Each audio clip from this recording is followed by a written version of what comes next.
দর্শক, আসসালামু আলাইকুম রহমতুল্লাহি বারাকাতুহু।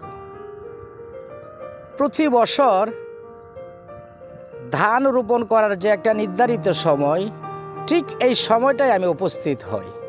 আরেকটা সময় হচ্ছে ধান কাটার।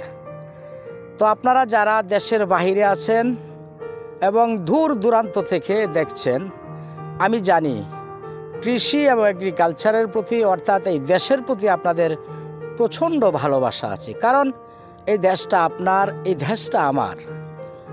আমি আরেকটা সময় উপস্থিত হই, ধান কাটার যে সময়টা। তারপরেও মাঝে মধ্যে আমি কিছু প্রেক্ষাপট তুলে ধরি, ধানের অবস্থা কেমন আছে, কৃষি জমির কী অবস্থা।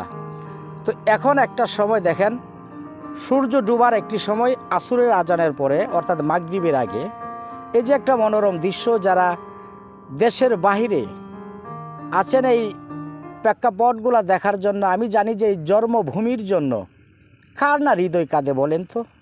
তো যারা এই দৃশ্যপটগুলো দেখতেছেন, খুশের জমিগুলা লাগানো হয়ে গেছে, আর উপরে যে স্কিমের জমিগুলা, ওই যে মেশিন ফিট করা হয়েছে, আস্তে আস্তে পানি দিবে এবং জমিগুলো রোপণ করা হবে।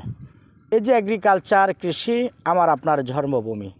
তো দর্শক, আমি জানি যারা দূর দূরান্ত এবং দূর থেকে ভিডিওটা দেখছেন, তারা এই ভিডিওটা লাইক, কমেন্ট, শেয়ার করতে বিন্দু দ্বিধাবোধ করবেন না। কারণ এই দেশের জন্য হৃদয় কাঁদে। দেশটা আমার, এই দেশটা আপনার। তো যে যেখান থেকে দেখছেন, আল্লাহ পাক আপনাদেরকে সুস্থ রাখুক, সুন্দর রাখুক। আপনাদের শারীরিক সুস্থতা এবং শুভকামনা জানিয়ে বিদায় নিচ্ছি। আবারও দেখা হবে, কথা হবে নতুন কোনো ভিডিওতে। আল্লাহ হাফেজ। বাংলাদেশ এগ্রিকালচার, কৃষি চিরজীবী হোক।